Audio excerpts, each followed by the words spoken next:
Aquí realmente hay una percepción exagerada con relación al contacto que existió de parte del árbitro, porque si bien Quiñones va con las rodillas adelante y juega con mucha fuerza los dos brazos hacia la pelota, impacta el balón, lo aleja de las posibilidades de Fabro de tira Fabro, fue lícito.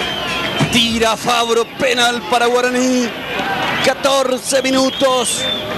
Le va a pegar Jonathan Fabro, va Fabro.